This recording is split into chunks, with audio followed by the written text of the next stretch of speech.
Bom, estamos iniciando, a nossa mesa redonda, concepções difundidas no curso de licenciatura em Ciências Naturais, e nossos expositores de hoje, o professor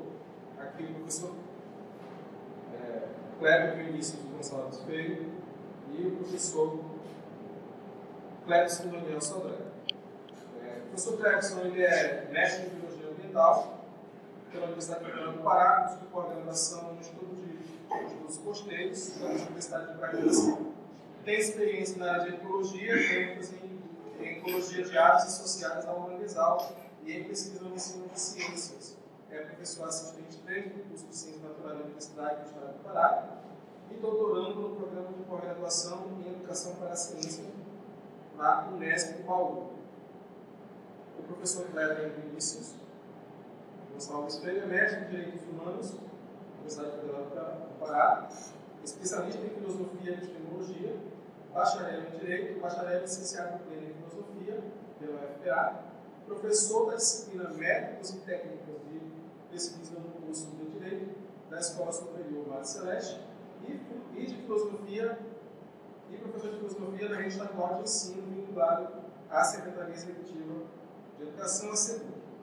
Pesquisador do grupo de estudos e pesquisa sobre teorias, epistemologias e métodos de educação, doutorando em educação, atua principalmente nas seguintes áreas: direitos humanos, epistemologia e formação de professores. Então, eu gostaria de agradecer a presença dos nossos expositores e iniciar a nossa primeira conversa com o professor Clebson. Tá bom? Obrigado. Obrigado, boa tarde a todos. Obrigado, Ricardo, por esse convite. É sempre um prazer enorme poder compartilhar um pouquinho dessa área que eu estou entrando, que já estou, na verdade, quase saindo, que é uma área de pesquisa já do meu doutorado. Apesar de eu mesmo tendo toda a minha vida de pesquisa acadêmica na área de ecologia, em uma área bem específica da biologia, que é a ecologia de aves, na verdade a área chamada ornitologia, né? Então, para vocês, só para a gente ter uma ideia do ponto em que eu entrei no doutorado para a área que eu estou desenvolvendo, a pesquisa no doutorado, que é mais ou menos a linha teórica proposta para essa mesa redonda. Certo? Todos são alunos do curso de Ciências Naturais aqui?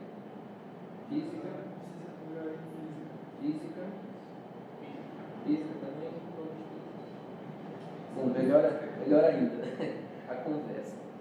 Porque, bom, o tema para essa mesa redonda ele reflete diretamente para nós.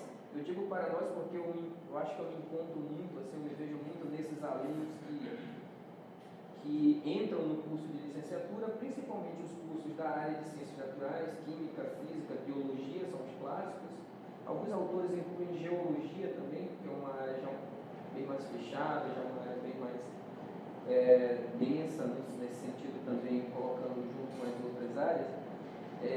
Mas a nossa perspectiva, a nossa projeção é sempre que é assim, eu vou me formar um físico, ou eu vou me formar um biólogo, mesmo a gente sabendo e lendo lá no edital que o curso é licenciatura em, né? Mesmo sabendo que a ideia é formar, ou você ter uma noção básica, que no final a gente acaba que é bem aprofundada, sobre os conceitos da ciência para dar aula de ciência, dar aula de física, dar aula de biologia. Então, às vezes a gente entra no curso e quando só vai cair a ficha lá pelo meio, lá no final, ou às vezes nunca cai a ficha, né? Eu passei pela graduação jurando que eu ia ser um biólogo, né? Mesmo sabendo que era uma licenciatura em biologia. Mas aí para vocês entenderem por que, por exemplo, o meu objeto de pesquisa ou a minha linha de pesquisa na minha tese me levou para isso. Então, toda essa minha trajetória me instigou algumas perguntas, algumas preocupações em relação a essa formação de professor. a própria universidade tem alguns problemas que eu acredito que o próprio Kleber também deva levantar no trabalho dele, que são questões de concepções de natureza da ciência, né? De concepções epistemológicas, ou seja, históricas, e a construção do entendimento da ciência ao longo do tempo, e que às vezes os professores, ou na grande maioria dos professores, têm o próprio conflito, né, interno, e acabam passando esse conflito para os alunos sem uma reflexão breve sobre que tipo de formação a gente está fazendo. Né? Então, esse tipo de debate, esse tipo de pesquisa, não são tão novos, assim, essa discussão já é uma certa trajetória, mas ensino de ciência, ela tem uma trajetória bem curta no Brasil, principalmente. Os cursos de pós-graduação em ensino de ciências são relativamente novos, então a pesquisa em ensino de ciência, ela tem é relativamente novo também. E aí você poderia perguntar, por que se pesquisa o ensino de? Né? Se você ensina qualquer outra matéria, o que é de diferente em ensinar ciência? Né? Essa é a grande questão, eu acho que essa é a grande pergunta que depois vocês poderiam estar se fazendo. O que há de diferente em ensinar ciência? Né?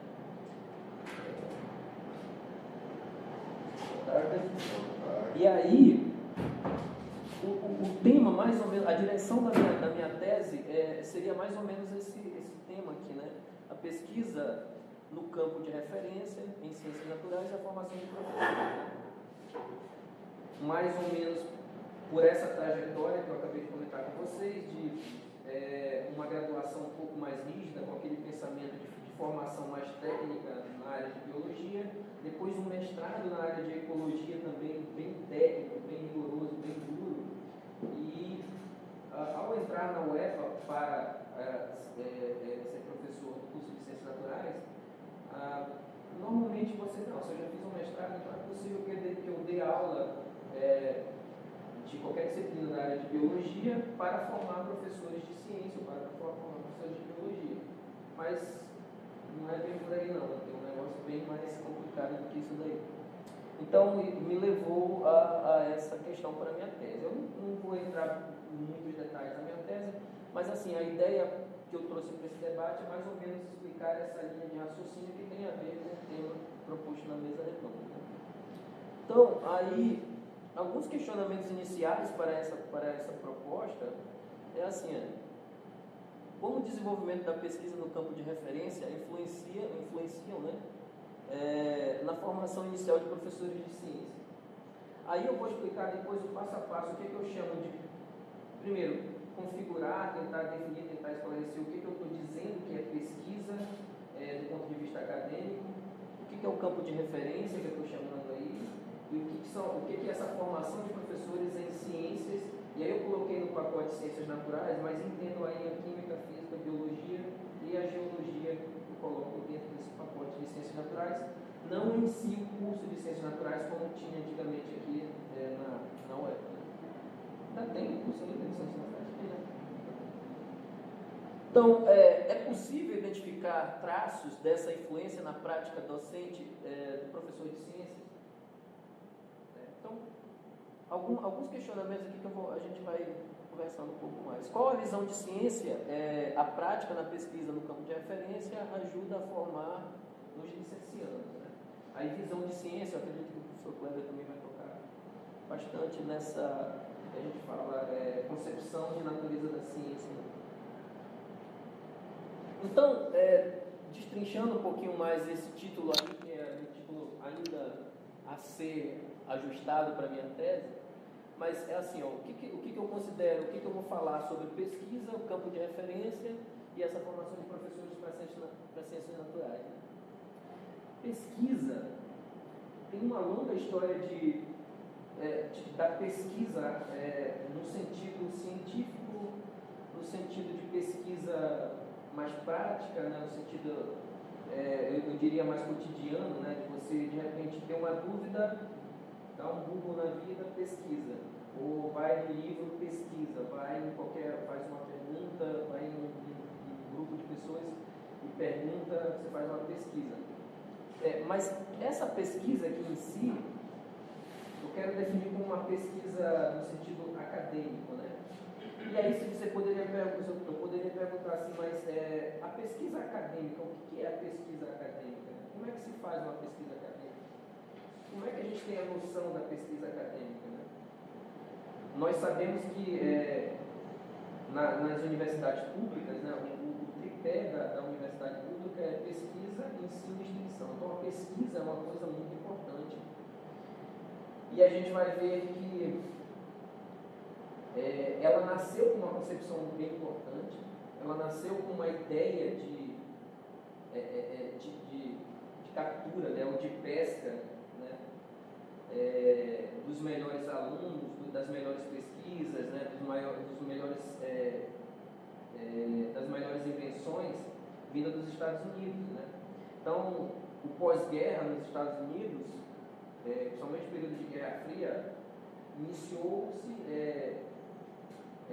uma corrida, né, atrás, principalmente da ascensão tecnológica. Então, os Estados Unidos investiu pesado na educação e no ensino de ciência, mas aí esse ensino de ciência tinha aquele viés de trazer, olha, a gente quer também investimento, a gente quer investir, mas a gente quer um retorno em pesquisa de ponta, não é?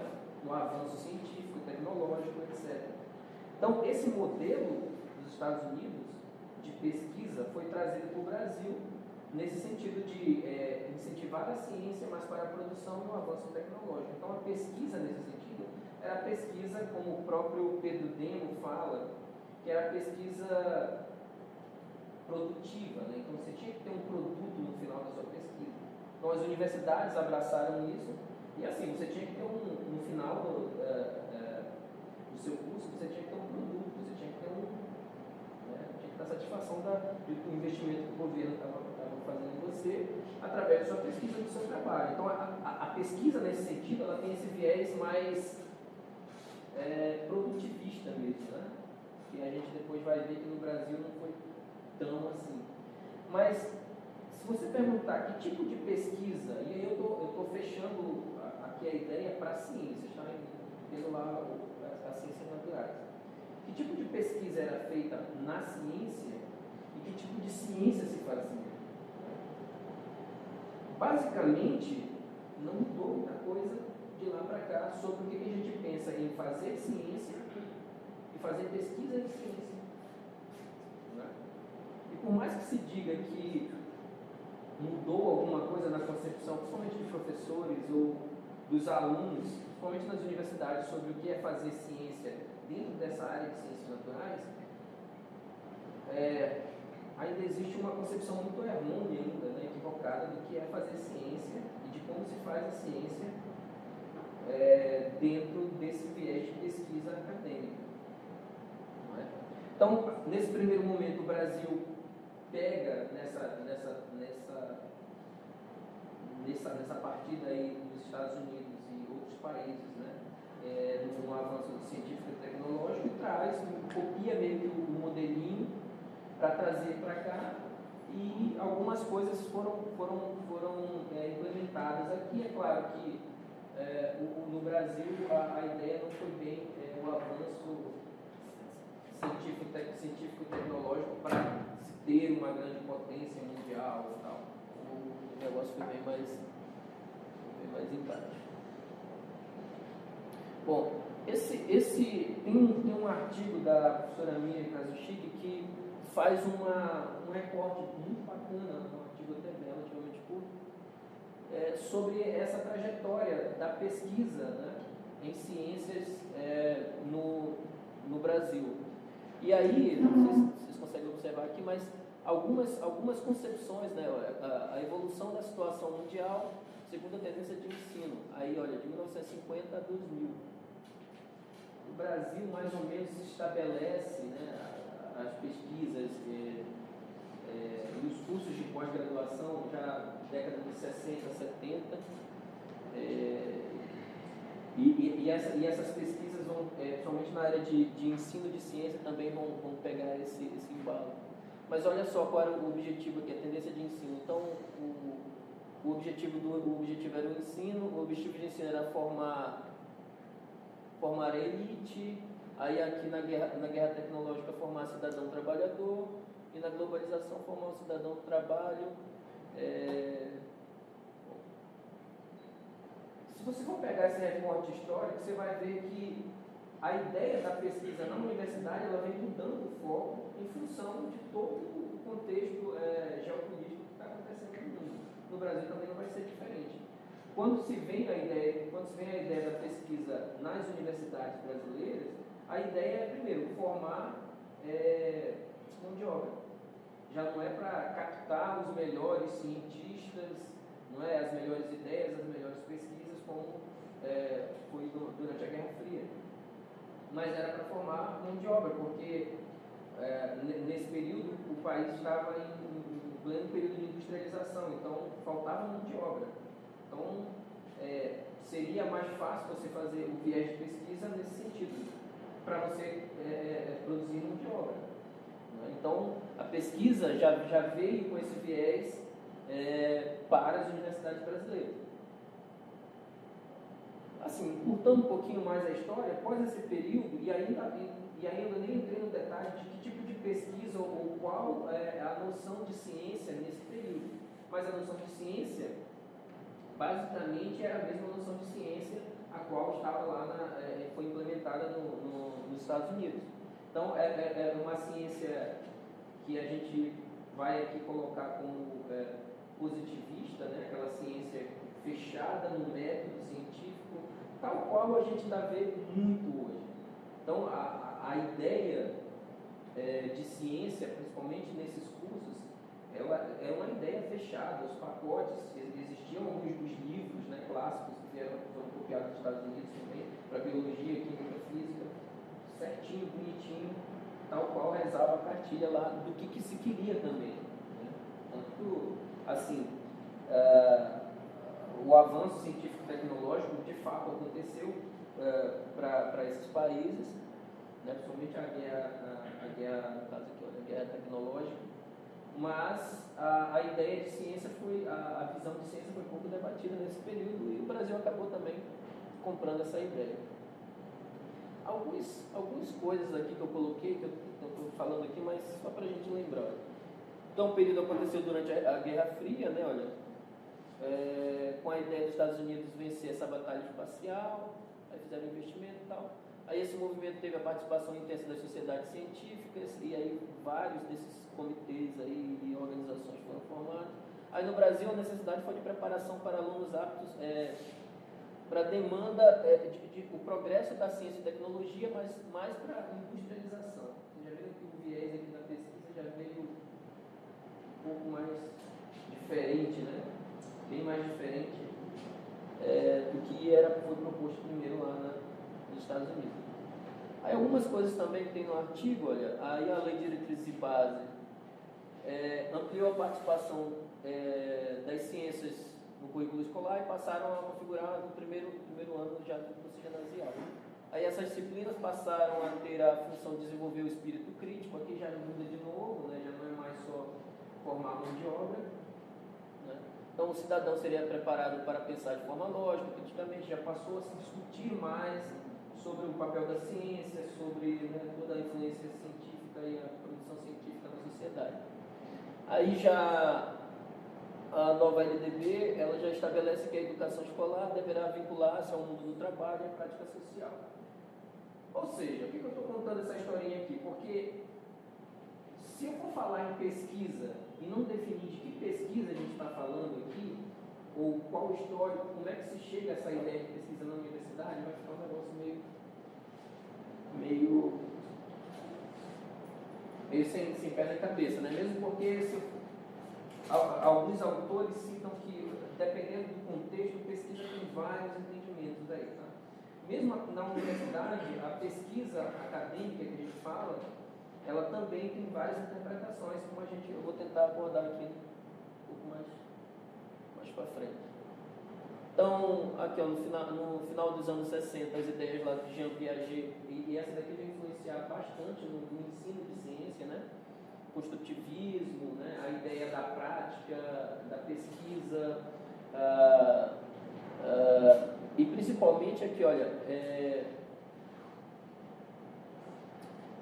a utilização do método científico para a resolução de problemas, elaboração de hipóteses, verificação experimental e, bom, enfim, fazer com que o método científico ou a forma de se estudar a ciência trouxesse um pouco mais para perto a ciência ou a forma de como se fazer ciência no ensino de ciência. É claro que, assim, não mudou muita coisa. Se a gente for ver na prática, se você for perguntar ou fazer um levantamento assim, entra numa escola e pergunta qual a disciplina mais fácil, qual a matéria mais fácil, quem mais gosta. Eles vão dizer, ó, ciência porque é decorativa, é só para decorar, é difícil mesmo é matemática, tem que aprender, mas ciência não, só decora. Quer dizer, a ideia mesmo de se aprender a ciência, para que serve a ciência no dia a dia, ela é pouco mesmo trabalhada, inclusive nos cursos de formação de professores. Aí, bom, enfim, passando aqui, umas coisas que eu tinha colocado aqui, né? Então, que ciências as universidades brasileiras utilizam? É essa questão que a gente tem que fechar aqui agora, né?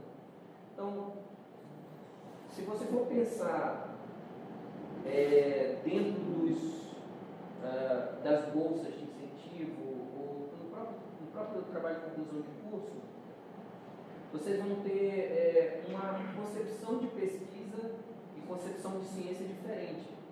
E isso é muito claro, é muito evidente em cursos de ciências naturais, aí ressalto química, física, biologia, geologia, nas licenciaturas. Porque você tem dois conjuntos de pensamento aí que são bem distintos, que acabam influenciando diretamente nessa concepção de pesquisa ou na forma como se orienta a pesquisa dentro das universidades, né? Se você tem, eu não sei se vocês conseguem perceber essa diferença, mas se você tem professores de formação com graduação numa área, tipo a que eu fiz, biologia, com mestrado em biologia, doutorado e também em biologia, a ideia que ele tem de pesquisa acadêmica ou de pesquisa em ciência é muito diferente daquele que já tem uma concepção, por exemplo, na área de ciências sociais ou ciências humanas, aquele que fez um curso de pedagogia ou em algum momento da vida fez uma graduação, um doutorado, mestrado em pedagogia. Ou mesmo vários cursos que não têm esse viés de pesquisa. E aí tem uma coisa que, esse que é o grande problema nessa definição, que é a pesquisa acadêmica, né? E aqui para mim, essa pesquisa acadêmica eu estou definindo como essa produção. O que isso vai influenciar lá na formação? Basicamente, ela vai influenciar a tua concepção de ciência. Se qualquer um de vocês aqui forem ter orientação com o professor, como por exemplo o professor Fred, o professor João Paulo, a concepção de ciência dele, ou a tua ideia de pesquisa em ciência, né, levada a ele, vai ser ali moldada, ou vai ser ali lapidada de acordo com o que vocês vão entender que se faça ciência. E aqui para nós, muito dificilmente o teu orientador, o professor que vai te orientar, vai discutir que ciência tu quer fazer. Não, ele vai pegar o teu trabalho e vai te orientar naquela linha de raciocínio. Ou às vezes, como tem um autor que fala, né? Acho que é o Gil Pérez que fala, às vezes tu só chega lá, é tipo quando tu baixa um aplicativo, tu tem lá políticas, não sei o que, tu diz, tá bom, aceita. Nem leu nada, só aceita, sabe o que? Então, às vezes assim, tu chega num laboratório, já tem um projeto, já tem uma pesquisa em andamento, aí tu chega lá, poxa, eu queria trabalhar, então, beleza, então vamos aqui, tá bom. O que é que vocês estão pesquisando mesmo? Qual é o tipo de ciência? Nunca que você não pode ter. Só vai aceitar e vai fazer, e isso vai para a tua formação. A ideia da pesquisa nesse sentido vai para a tua formação. Tua formação como o quê? Como pesquisador, como professor. Ser pesquisador pode ajudar a ser um bom professor? Bom, todas essas questões vão ser levantadas. Muito bem. Algumas concepções de ciência, eu acho que a gente vai até, assim, as perguntas depois vocês responder, mas eu não queria muito entrar nas várias concepções de ciências que a gente tem na universidade ou que permeia, né, nas práticas científicas aí. Mas eu trouxe algumas. Essa daqui é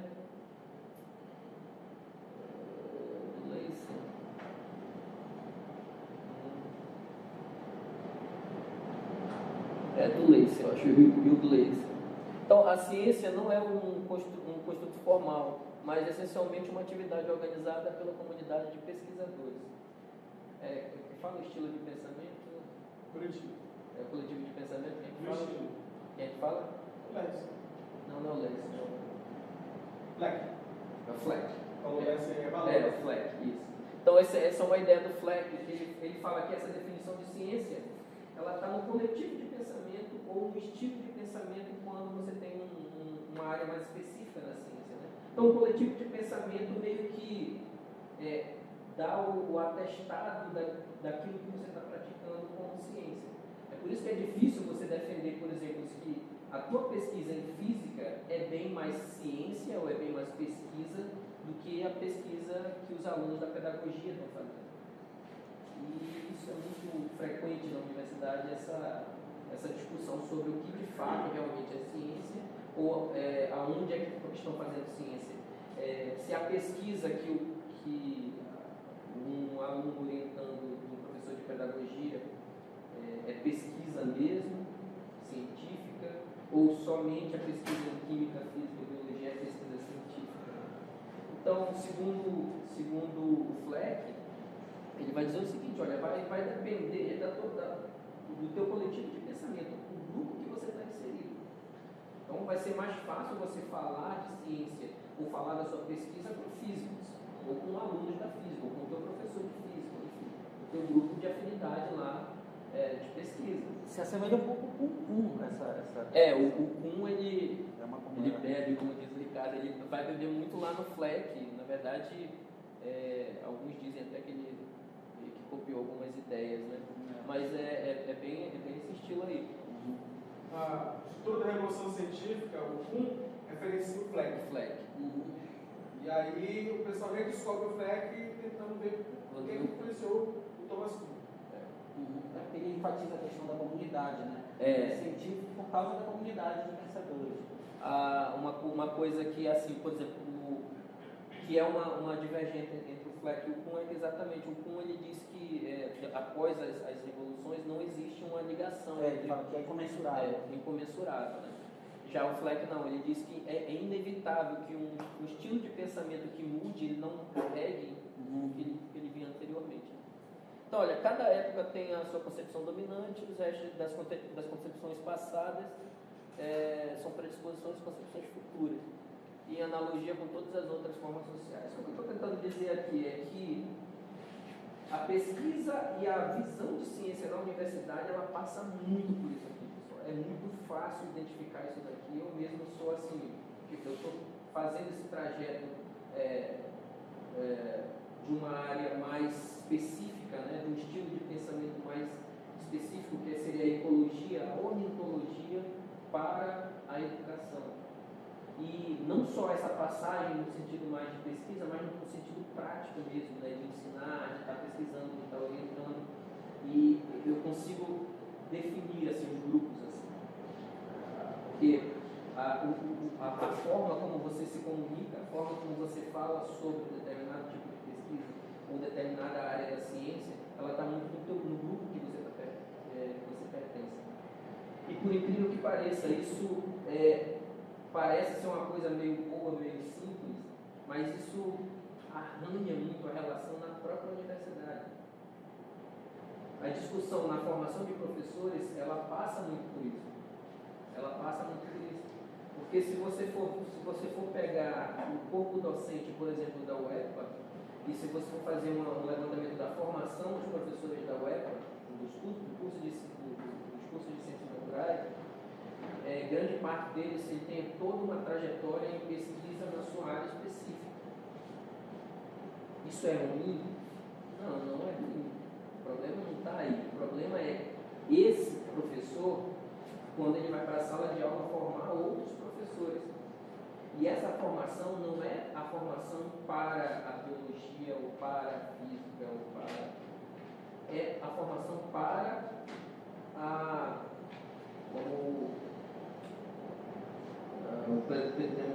eles serão porta-vozes da ciência.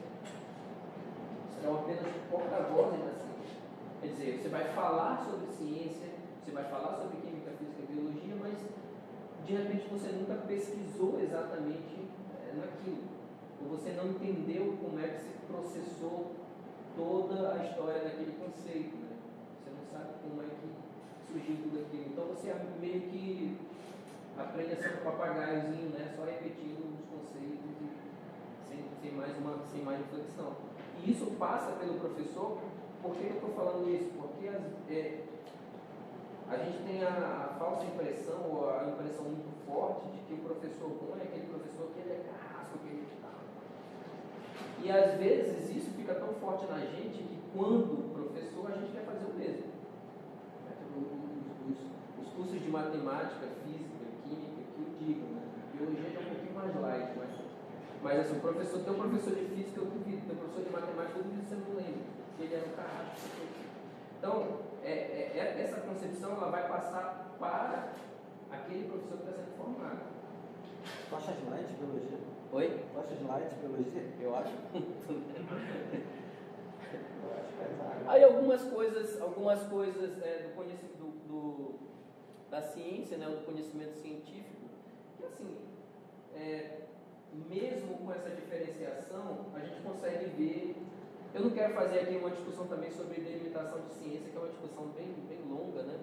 Mas eu consigo ver, por exemplo, nas ciências naturais, a prática, né, ou a ciência normal, como diria o Kuhn, ela é muito mais neopositivista, né? Ela tem uma prática, ela tem a função de quebra-cabeça, né, de responder as perguntas ali muito bem definidinhas, né? Então está tudo bem acertado, pouca reflexão em cima daquilo, né? Por mais que a gente pense que não, a gente utiliza muito o método hipotético dedutivo lá do Popper, mas na prática a gente é meio que verificacionista mesmo, né? A gente faz assim, olha, existe um problema, esse aqui é um problema e tal, eu posso testar esse problema fazendo isso, não é? Eu posso testar esse fenômeno fazendo isso. Então, o teste quando você faz, na verdade você está verificando se aquilo vai dar certo, se aquilo é uma assertiva correta ou não é? Então você apenas está verificando. Na prática, o ensino de ciência é meio que isso. Mesmo que você diga assim, não, mas eu tenho uma escola que tem um laboratório, então eu fiz uma pesquisa aqui, eu vou levar os alunos para o laboratório. Quando você chega no laboratório, você mostra isso, mostra aquilo, é meio que, beleza, isso daqui deu certo, meio que para verificar, né? Quando na concepção do Popper, na verdade seria o contrário, né?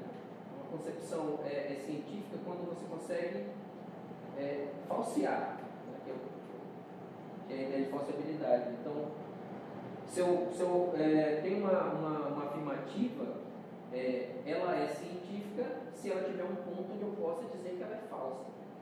O próprio Popper diz o seguinte, inclusive é uma questão de honestidade intelectual do próprio proponente da teoria, dizer assim, olha, bem aqui é o ponto de falsibilidade. Se você conseguir chegar a isso, se você conseguir comprovar isso daqui, eu abandono essa teoria aqui porque você me provou que ela é falsa.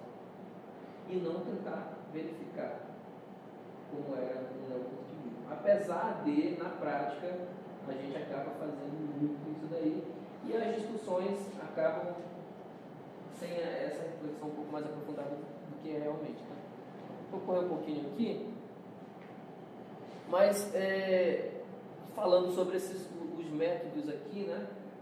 E aqui eu queria, ainda falando sobre essa pesquisa na universidade, pontuar algumas coisas que a gente parece que ainda não consegue verificar. Existe um tipo de pesquisa que o Magum ele vai definir o seguinte: são a pesquisa de base e a pesquisa aplicada. Basicamente essas duas aqui, e a pesquisa em ciências naturais química, física e biologia, e a pesquisa em ciências sociais, ou ciências humanas. Tá? Se você for ver, andar por esses pontos aí, você vai ver que existem concepções e caminhos ou métodos diferentes dentro da mesma ideia de ciência, ou que seria a mesma ideia de ciência. Porque para a ciência de base, você não tem uma aplicabilidade, você não tem uma finalidade assim logo rápida. Então você pode pesquisar uma coisa, na biologia existe muito isso, né, da pesquisa de base. Então você, de repente, vai fazer um levantamento faunístico da área da ilha X aqui em Belém. Cara, não tem nenhuma aplicabilidade imediata, mas é uma pesquisa, um dado científico que a hora que se tornar necessário, a hora que for necessário verificar aquilo, já tem lá tudo. Para as ciências aplicadas, eu não sei se a reflexão é menor ainda. Os cursos onde tem ciência aplicada é menor ainda. Então, você tem a técnica, você não tem quase nada de discussão, você tem que aprender aquela técnica.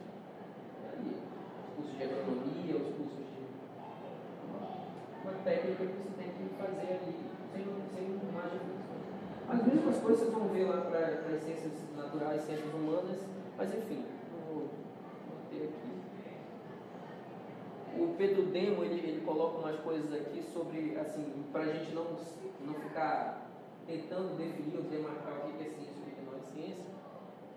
Então ele fala basicamente o que é mais fácil definir o que não é ciência, né? Então não é senso comum, não é sabedoria ou consenso, não é ideologia. Tomara que os marxistas aqui não nos ouçam. Aí não é paradigma específico, né? Então, olha, para que o discurso possa ser reconhecido como científico, ele precisa de ser lógico, sistemático, coerente, sobretudo bem argumentado. Isso distancia dos outros conhecimentos. Bom, enfim, vou fechar por aqui. Mas a questão levantada lá no começo sobre é possível a gente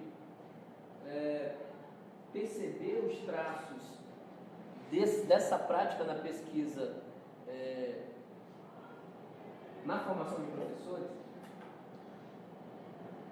os levantamentos e as leituras que eu tenho visto até agora, é bem mais fácil isso quando você é de um curso de licenciatura e faz pesquisa em educação. Por exemplo, vocês, a grande maioria da física, são licenciados em física, no TCC de vocês, ou no PIBIC, no PIBIC, sei lá, vocês vão fazer uma pesquisa em ensino de física. Então, essa prática em si, ela ajuda, ela tem uma influência positiva no sentido da visão que vocês vão ter enquanto professores. Isso tem vários trabalhos, a professora Amiga Lud, a professora Maria André, nós temos vários trabalhos sobre esse tipo de pesquisa acadêmica na formação de professores. Mas a pesquisa na área mais, que eu chamo aqui de campo de referência, que seria o campo mais específico, desses mesmos cursos de licenciatura, é bem mais complicado, são poucos os cursos. O Kleber tinha me falado de uma tese, né? Na Suede. Suede. Isso. Deus ao contrário. Deus ao contrário. E aí, só que ela faz com um curso de matemática, né? Ela faz com um curso de matemática, é bem interessante. As pesquisas que ela faz no levantamento são técnicas, são bem específicas para o curso de matemática. E ela faz algumas outras referências para outros cursos lá. Está falando do Suíte? É um pesquisador, um professor. Então. Não, foi na biologia. E na biologia que ela fez também, né? Sou um dos poucos, tem mais 2 ou 3 trabalhos que eu não quero. 2 outros trabalhos que eu tinha, assim, que eu consegui levantar, mas assim, não para definir esse traço, essa influência de como essa pesquisa vai acabar formando ou compondo essa formação do professor. Vocês poderiam perguntar, mas qual o problema nisso? O problema é exatamente a perpetuação dessa ideia de concepção de ciência que parece que não muda. A gente não consegue mudar mesmo tendo toda a discussão sobre como a gente vê a ciência. Normalmente, eu dou aula na disciplina de epistemologia, então as 3 vezes que eu já dei essa disciplina, eu começo com a pergunta. Pessoal, escrevam aí o que, é que vocês acham que é ciência. Aí normalmente os caras, principalmente os calouros, né, eles já vêm com aquela ideia bem romântica de ciência. Não, porque ciência é lindo ser um físico, aí não tem nada de ruim na ciência. Então, é uma visão que acaba se perpetuando mesmo, sem, como eu estou falando, sem a reflexão mínima do que realmente tem que ser feito na ciência, tem que ser pensado na ciência. Além do que, essa divisão do coletivo de pensamento, né, entre os vários tipos de ciência ou de viés de pesquisa, parece que não entra no consenso dentro das universidades, não é só na UEP ou na Federal, mas as universidades, de uma forma geral, elas não conseguem fazer isso. Até uma discussão, uma reunião entre professores, se for, por exemplo, para a gente reunir agora os professores que estão aqui, vamos montar uma grade para o curso de física. Vai ter uma briga imensa, porque alguns colocam mais peso numa disciplina ou numa outra, dependendo da sua formação, dependendo de todas as questões pessoais e dependendo da visão de ciência que ele tem. Imagina para a formação desses professores lá para as séries iniciais. Então, é bem complicada essa discussão. O andamento da minha tese ainda está nessa. Comecei agora as entrevistas, enfim. E o acompanhamento, porque uma coisa é você perguntar para o aluno assim: olha, que pesquisa você fez? Eu fiz a pesquisa nisso e tal, e eu estou dando aula agora para o ensino fundamental. Pois é, como é que a tua pesquisa ajuda ou te ajudou? Qual a visão sobre o ensino de ciência que você tem a partir do que você fez na sua pesquisa? Ele vai me responder lindamente, é claro, olha, foi muito, não. Mas na prática, você vai ver que alguns traços eles são muito evidentes, assim, né? São muito claros da gente ver como o professor de ciência pensa a ciência e como ele dá aula de ciência a partir daquilo que ele praticou ou daquilo que ele pensa que é a ciência, de acordo com a vivência que ele tem. Você vai ver isso muito mais forte em graduandos que fizeram a pesquisa no campo de referência, entraram no mestrado e agora estão dando aula no fundamental. Nossa, aí esses daí não são bem fáceis assim, de perceber como é que é a ciência. Certo? Pô, eu acho que o meu tempo... Muito bem. Quero falar um pouco também do meu trabalho, né, de doutorado. Eu vou abrir aqui a informação.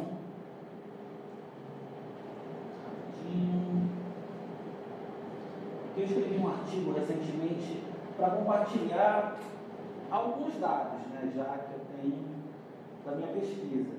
Então, esse artigo que eu escrevi chama-se Concepções de Ciência Difundidas em um curso de licenciatura em Ciências Biológicas, excertos e reflexões introdutórias. O meu trabalho justamente trata disso, né, de concepções de ciência difundidas no curso de licenciatura em Ciências Biológicas da UFPA.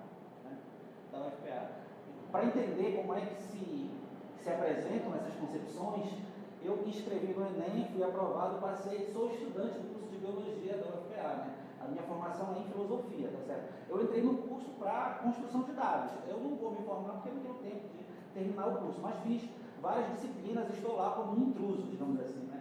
Eu sou um intruso no meio do curso para tentar entender. Isso que a gente chama de pesquisação. Eu estou lá. Então, uma pesquisa participante. Como vocês viram, a minha formação é em filosofia e em direito, o meu mestrado foi na área de direito, mas a minha relação com a epistemologia é de longa data. Desde a época que eu me formei em filosofia, eu fiz uma especialização em filosofia da ciência, ministrei disciplinas na UFPA como professor substituto nessa área, para o curso de química, para o curso de psicologia, por exemplo, ciência da computação, né? Eu trabalhava com filosofia da ciência e com a disciplina lógica.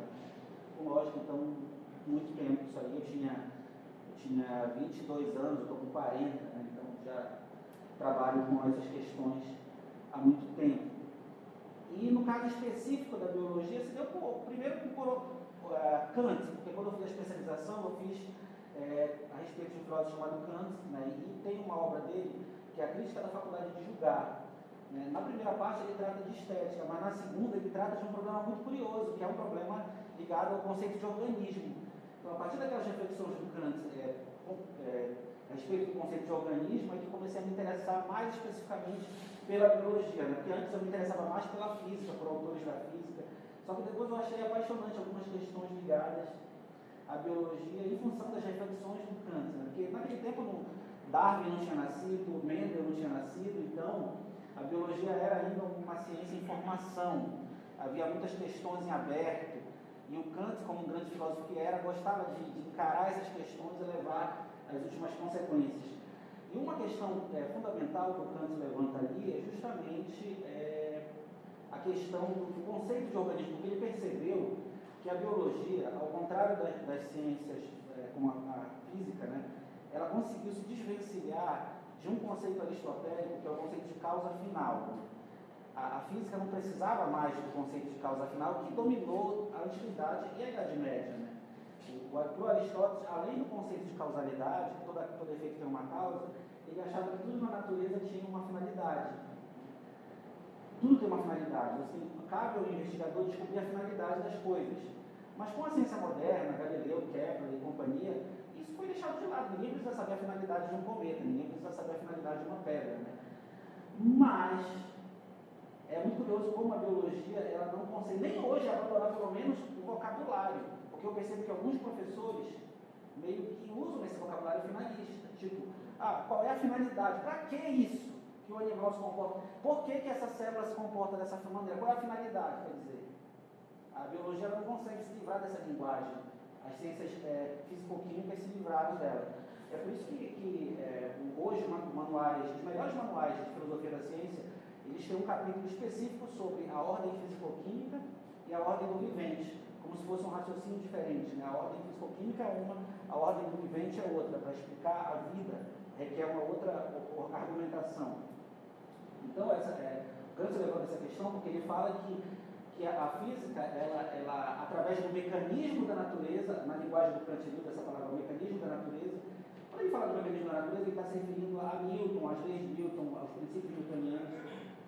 Será que o mecanismo da natureza é suficiente para explicar o organismo ou não? Eu preciso de uma outra causalidade para explicar, né? Porque parece que a gente fica o tempo todo usando uma linguagem finalista para explicar. Porque, por exemplo, o olho. Ninguém nega que o olho tem uma finalidade, ninguém nega que o coração tem uma finalidade. Então é difícil se livrar disso. Parece muito complicado. E na biologia chama de teleologia. Teleologia, né? Que é a finalidade. E quem já veio falar bastante isso foi o Mai, o Ernest Mai, né, que já veio falar da epistemologia da biologia, falando exatamente isso. Eu acho que ele é o melhor, né, da epistemologia da biologia, o biólogo, né? Eu costumo dizer que tem filósofos e cientistas filósofos, né? Porque o Mai eu já acho que é um cientista filósofo, porque ele encara essa questão da epistemologia da biologia mesmo, leva a reflexão, né, com um nível melhor, mais fundamentado. Então, e é também curioso que esse problema foi suscitado por um prêmio Nobel, o Jacques Monod. Não sei se você pode conhecer o Jacques Monod. Ele escreveu uma obra, acho que na década de 60, se eu não me engano, Le Hasard et la Nécessité, o acaso e a necessidade. E nessa obra, o primeiro capítulo, ele trata do problema da teleologia, justamente, né, como a biologia ela tem dificuldade de se livrar. Bom, para muitos biólogos, muitos professores que eu entrevistei, isso não é problema nenhum. A biologia ela se livrou disso. Ela pode explicar as coisas, né, baseado na física, na química, e que essa linguagem que alguns biólogos usam é apenas uma metáfora, né, o que eles dizem. Né, essa linguagem teleológica é apenas uma metáfora. Né. O grande problema dessa argumentação é que também tem aqueles que dizem que então a biologia não é uma ciência autônoma, na verdade, ela é uma gaveta da fisicoquímica. Né. Então, tem também essa discussão. Muitos epistemólogos também não concordam com isso. Então, o objetivo mais específico do meu trabalho é justamente entrar na sala de aula, ir para as palestras, escutar os professores, entrevistar os alunos e tentar entender quais são as concepções de ciência que aparecem, né? O que aparece no discurso do professor, no discurso do aluno, né? Nos trabalhos, nas avaliações. O que é ciência, afinal de contas, para esses docentes e discentes? Ou que concepção mais aparece, né? Ou é mais predominante no curso de licenciatura em biologia. Eu estou na fase já de organização dos dados, né? Eu tenho, meus dados já estão em mãos, né? Com base na minha pesquisa participativa, né? De sala de aula, de entrevista. Ainda não consegui organizar tudo, já era para meus dados estarem organizados se eu não tivesse com um problema pessoal de divórcio litigioso. Esse divórcio está me tirando um pouquinho o tempo de organização. Mas eu trouxe aqui algumas falas dos professores. Vou botar aqui só para... Por exemplo, professor Newton. Usei pseudônimos, tá? O professor Newton fez um pós-doc dele em Cambridge. Deixa eu ver se eu consigo tirar isso aqui.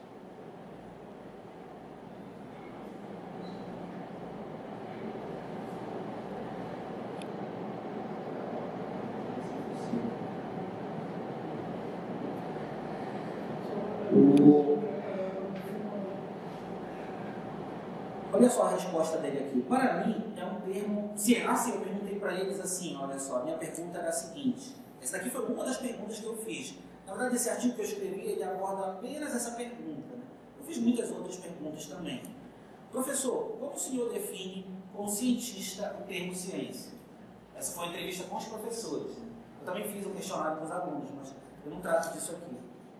Então, como é que o senhor define o termo ciência? Então, esse professor aqui é um pesquisador, tem muitos artigos publicados aí mundo afora. Para mim, é um termo que foi mudando com o tempo na minha vida. Quando eu era novo, a ciência para mim era a busca da verdade, como para boa parte dos entusiastas da ciência, né? Conhecer o mundo além das aparências, conhecer o mundo além da religião, por exemplo. Eu sempre me questionei muito, sempre me perguntei os porquês das coisas. Não aceitava algo como sendo dado e pronto. Não aceitava o discurso de que isso é assim porque é assim e acabou. Então, desde criança, eu fui fascinado pela biologia e pelo que eu chamava de busca da verdade. Atualmente, eu não vejo mais assim. Eu vejo a ciência mais como um esforço humano de compreensão do mundo. Assim como existem nas ciências humanas vários esforços. Eu não diria epistemológico porque eu não conheço a área, não tenho como falar disso, mas eu vejo um esforço muito grande de compreensão do homem e do mundo. A mesma coisa na ciência. Aqui eu já vi uma certa concepção de ciência, né? Porque quando ele fala a mesma coisa na ciência, ele está se referindo às ciências naturais, né? Quer dizer, é como se as ciências humanas não fossem tão ciência assim, né? A mesma coisa na ciência. O que fazem nas ciências humanas, nas ciências naturais também. As ferramentas são outras. A ciência, para mim, é algo extremamente relevante. As pessoas pensam na ciência como progresso, como tecnologia, muitas vezes. Quem não trabalha com a área pensa nisso. Para que serve a ciência? A ciência serve para dar um mundo melhor, para a melhoria, para o progresso da humanidade. Eu não vejo muito a ciência assim. Isso é interessante porque um dos pontos da minha pesquisa também tem a ver com isso, a relação entre ciência e sociedade. Por quê? Porque em todos os projetos políticos pedagógicos, inclusive no da UFPA, quando fala do perfil do egresso, sempre se quer alguém, né, com certos compromissos com a sociedade. Né? Sempre quer um perfil cidadão, né, daquela pessoa que está em formação. Isso tem a ver com essa relação entre ciência e sociedade. Né? E aqui ele fala que a ciência, a rigor, ela não precisa... No primeiro momento ele fala isso, mas depois ele fala outra coisa, olha só. Eu vejo a ciência como uma descoberta do mundo que pode, inclusive, até trazer benefícios. Mas eu não vejo isso como fundamental. Mas no mundo que a gente vive hoje em dia, inclusive como cientista, muitas vezes a gente gente tem que apresentar projetos para conseguir recursos e continuar fazendo o nosso trabalho, utilizando coisas aplicadas, porque é como o mundo exige. É como uma figurinha que eu vi outro dia. O cara perguntou: o que é que você quer ser na vida? O outro respondeu: olha, eu queria ser um Power Ranger, mas o capitalismo me obriga a ser um advogado. É bem por aí.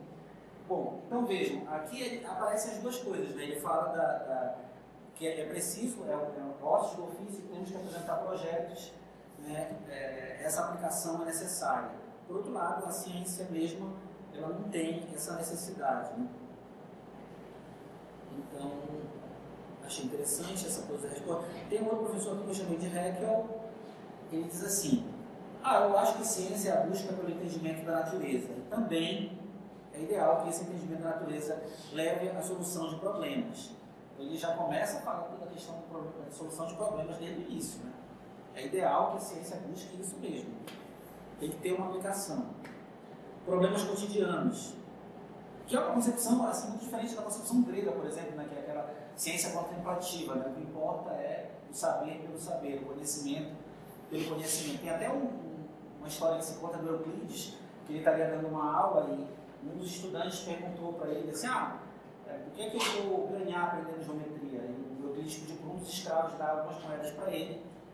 Ele ficou meio sem entender, era uma lição de moral que ele queria dar ali, né? Ele disse assim: porque você precisa ganhar algo além do que você aprende. Né? Porque para ele o conhecimento já tinha um valor em si mesmo. Né? Se você precisa ganhar algo além disso, é porque você não entendeu o que é o conhecimento. Mas não é a nossa realidade, né? Nas universidades a gente precisa da aplicação, precisa dos recursos, etc. É ideal que esse entendimento da natureza leve à solução de problemas cotidianos, que são importantes para a sociedade. Então é importante quando o conhecimento está agregado a alguma importância para a sociedade, alguma necessidade da sociedade também. Eu acho que a ciência tem esses dois aspectos: o do conhecimento, a busca do conhecimento, do entendimento, e também a busca da solução de problemas. Aqui o professor Watson. O professor Watson é um professor inglês. Ele dá aula lá no Instituto de Ciências Biológicas, e a formação dele foi toda na Europa. A ciência é um conjunto de métodos de investigação do mundo ao nosso redor, que tenta entender e aproveitar esse conhecimento de alguma forma útil. Olha a questão da utilidade também aparecendo aqui logo no início, né? Utilitarismo. Existe muita ciência mal feita, sim, até entre os profissionais da área, mas a visão que eu tenho é que mesmo essas coisas mal feitas servem para aprimorar o que deve ser feito. Isso deu esse problema, e vamos refinando o nosso conhecimento do mundo. Essa questão do utilitarismo, eu lembrei agora de uma questão que eu li num livro de um físico chamado Ernst Weimer, não sei se vocês têm essa referência. Ele é Nobel também, não lembro o primeiro nome dele, não sei se é Ernst, mas é Weimer o sobrenome. É Weimer. Ele é prêmio Nobel de Física, acho que ganhou na década de 70, se eu não me engano. Tem um livro dele chamado Sonhos de uma Teoria Final, e ele tem um capítulo que ele fala da questão da dificuldade de conseguir financiamentos em física, e nesse tempo que ele escreveu a obra, eles estavam tentando conseguir financiamento para fazer ainda aquele acelerador de partículas, né? Que depois só eles conseguiram. Inclusive na Europa também estava essa discussão, né? Que era muito difícil conseguir, porque era, sei lá, muito dinheiro. E aí a gente tem que tirar de algumas áreas, sei lá, saúde, educação, como é que você vai alocar tanto? O que é que justifica você investir tanto em algo que vai dar resultados práticos, sei lá, para daqui a 100 anos, alguma coisa assim, né? Então, era um argumento que no Congresso americano se usava da utilidade para não investir nisso, né? Segundo ele, a física, ela não teve, durante algumas décadas, um avanço relevante, um salto relevante em função da ausência desse equipamento, né? Eles precisavam desse equipamento para, pelo menos, a física de partículas, né? Muito bem. Professor Freire, o nome é bem sugestivo, porque esse é um professor formado em biologia com doutorado na área de educação. Por isso que eu chamei de professor Freire. Ciência é um termo muito complexo. A gente sabe disso, porque depende muito da visão de cada filósofo, de cada momento histórico e da tendência filosófica. Como eu vim de um mestrado onde nós estudamos vimos um pouco sobre essa questão de ciência. Eu também já fui professor de História e Filosofia da Ciência lá na UEPA. Olha, já deu aula aqui na UEPA, mas agora ele está lá, na UFPA. A minha forma de conceituar a ciência significa aquilo que um grupo de pessoas reconhecidamente dentro de uma área considera ser ciência. Tem mais ou menos aquela definição que colocaste aí. Se tu estás considerando, por exemplo, a área da botânica ou a área, pegando a nossa área de biologia, estou me referindo, de evolução, ecologia, citologia, então quem vai definir o que é ciência são esses grupos dentro dos seus critérios particulares do que eles entendem por pesquisa, por ciência, enfim. Então são eles que, na verdade, vão dizer o que é ciência. Então eu poderia dizer que ciência é um consenso, é uma conjectura em um determinado momento, feito por um determinado grupo que é, então, para a sociedade, considerado como sendo conhecimento válido, conhecimento científico válido. Resposta que o professor Freire deu. Curioso que também uma das minhas motivações em pesquisar esse tema tem a ver com algumas conversas que eu tinha com colegas professores, porque eu também dei aula há muito tempo no ensino médio, eu dava aula de filosofia, mas, enfim, nos corredores, nas salas dos professores, eu conversava com os outros professores, e eu lembro que, numa determinada ocasião, eu estava lendo um livro de uma cientista chamada Planeta Simbiótico, como é o nome dela? Foi esposa do Carl Sagan, não sei se você conhece. Ela foi esposa do Carl Sagan. Margulis, inclusive a teoria dos 5 reinos também é dela. E ela desenvolve a teoria da endossimbiose, que naquele tempo contribuiu muito, porque através desse raciocínio da endossimbiose se introduziu um novo parâmetro para entender a evolução além da seleção natural. Por exemplo, a mitocôndria era uma bactéria que se torna uma organela, né? Citoplasmática. Então, ela se deve muito a Margulis esse raciocínio. E esse raciocínio, claro que a pretensão dela na época era mostrar que a seleção natural ela era insuficiente para explicar alguns processos evolutivos. Muitos neodarwinistas não concordaram com essa tese. Hoje, pelo que eu conversei com os professores lá da UFPA, é aceita, né, a tese dela. E eu estava lendo esse livro e eu falei, como eu estava conversando com um colega biólogo, eu conversei com ele, olha, já leste a Margulis e tudo, expliquei lá o pensamento dela, a pesquisa dela. E ele falou assim, olha, eu não conheço não. Aí eu disse assim, tá, eu vou ler para ti. Eu peguei o livro e li para ele algumas passagens. E aí ele disse assim, esses argumentos dela aí são muito bons, mas eu vou continuar acreditando no que meus professores ensinaram na faculdade. Ele falou assim, para mim o que importa é o que meus professores me ensinaram. Eu lembrei muito do Kuhn quando ele falou isso, porque o Kuhn fala exatamente isso, né? O Kuhn diz que o que determina a formação científica é muito a tradição, os compromissos metodológicos, os compromissos ideológicos, as crenças de uma área específica. E isso gera uma certa resistência com a novidade, né? Ele fala isso lá. A professora Courrier, como ela fala, eu acho que ciência é qualquer forma de pesquisa, independentemente de ser básica ou aplicada, que se propõe a responder uma pergunta. Deve ter uma hipótese de preferência que seja testável. Nesse contexto, eu acho que é muito relevante tentar trazer coisas novas, que de fato sejam importantes e tenham relevância dentro da universidade, de preferência que isso possa ser estendido para a sociedade de modo geral. Acho que tem algumas coisas aqui que já estavam presentes em outras respostas, a aplicação, né, a importância para a sociedade, há uma certa ênfase no método científico, na hipótese, no teste, né, no método hipotético dedutível. Professora Mai, bom, de forma bem pessoal mesmo, defino ciência como uma possibilidade de dividir conhecimento, crescimento pessoal e oportunidades para que a gente consiga, a partir da ciência básica, trazer melhorias para a qualidade de vida da população. Eu costumo sempre falar em população porque eu trabalho com humano, ela é geneticista.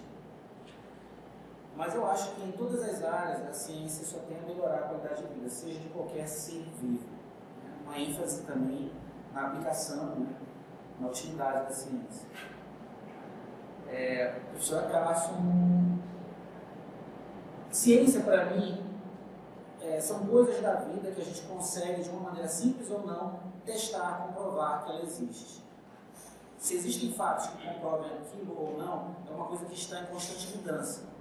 Então, a ideia de que a gente tem o hoje, se alguém mostrar amanhã que é diferente, não funciona daquela forma, com base em dados ou em fatos reais que modifiquem, então eu vou acreditar. Então, para mim, é uma coisa que está em constante mudança. Não tem problema nenhum em dizer que se eu fiz uma coisa e amanhã ela está errada, ou vou provar, eu vou falar assim, parabéns, ciência é uma parte do conhecimento que não é concreto. Não é 2 mais 2 são 4. Existem formas de você provar que outras coisas estão interagindo, que outras coisas estão acontecendo. Ela é da área de ecologia, tua área também, né? Ecologia. Ela, acho que tem muito, essa resposta tem muito a ver também com a ecologia, né? Que às vezes é difícil, popperiano também, você compreender todas as variáveis. A ecologia é muito complexa, né? Tem muitas variáveis envolvidas. É diferente no laboratório, você consegue controlar dados, né? Mas no meio ambiente, de uma maneira geral, na observação, no ecossistema, né? Às vezes tem variáveis que estão atuando ali que tu não te deu conta ainda, né? Então tem a questão da complexidade aqui e tem a questão da possibilidade de falsear, né? Karl Popper. Karl Popper, eu acho que é mais citado na metodologia científica, sim. do que outro. Mais, né? Eu acho que ele é um dos epistemólogos mais referenciados. Professora Telkins. Ciência, que pergunta difícil, como é que eu defino ciência? Eu acho que tudo que é descoberta, tudo que a gente tentar entender como é que funcionam as coisas nas diferentes áreas, né? Então, não só a biológica, a ciência é mais ampla, também o mundo da matemática, da física. Então, tudo que a gente vai aprendendo, como funcionam as coisas, acho que é mais ou menos isso, difícil de definir.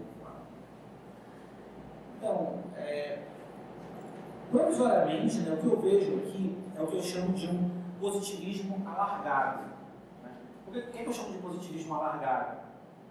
Porque você vê elementos de positivismo nas respostas, né, como a questão da testabilidade, né, dos métodos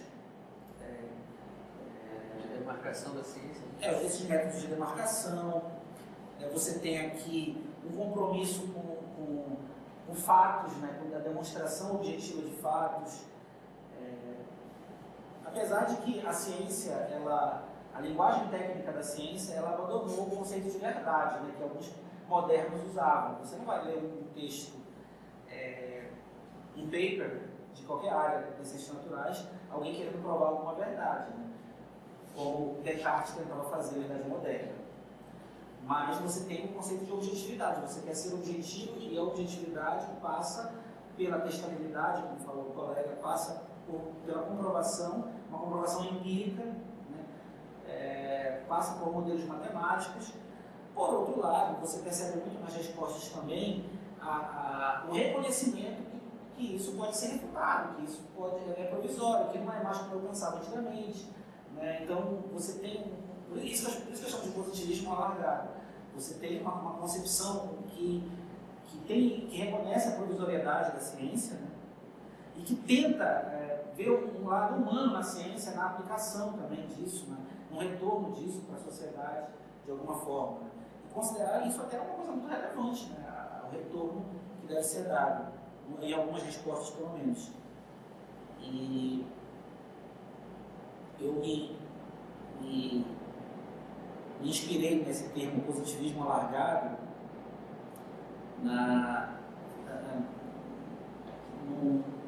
numa área do direito, que é o direito ambiental, porque lá eles falam de antropocentrismo alargado, porque tem uma tese no direito ambiental que fala que devido ao antropocentrismo o homem estaria destruindo o meio ambiente, e durante algum tempo até as leis eram favoráveis a isso, né, ao agronegócio, né, e tudo mais. Isso tudo está destruindo o planeta. E hoje, também tem o pessoal do biocentrismo, né? Que o biocentrismo já é outra coisa, com a vida tendo uma importância tão grande quanto a vida em geral, tanto quanto o homem. Então, um não seria melhor do que o outro, né? Seria o biocentrismo, o que eu acho uma hipocrisia. Enquanto a gente comer bife, isso será uma hipocrisia, né? Então, é por isso que eu prefiro alguns teóricos do direito ambiental que falam de um antropocentrismo alargado. Quer dizer, é claro que a gente quer o melhor para a gente habita esse planeta, mas não é por isso que a gente vai depredá-lo, né? Então, é preciso ter a consciência, né, de cuidar, né, do meio que a gente vive. Então, o pessoal do antropocentrismo alargado. E eu até fiz uma pergunta para uma menina, uma vez eu fui num congresso de direito, aí tinha o pessoal do biocentrismo, né? E eles falavam isso, que a vida dos animais é tão importante quanto a nossa vida, né? E aí eu perguntei para ela se ela matava mosquito. E aí, entendeu? Aí quer dizer, tudo bem, bora falar bonito, mas também vamos tomar cuidado. Fala isso para um vegano. Tá. Então, gente, eu acho que é isso. Vou parar por aqui.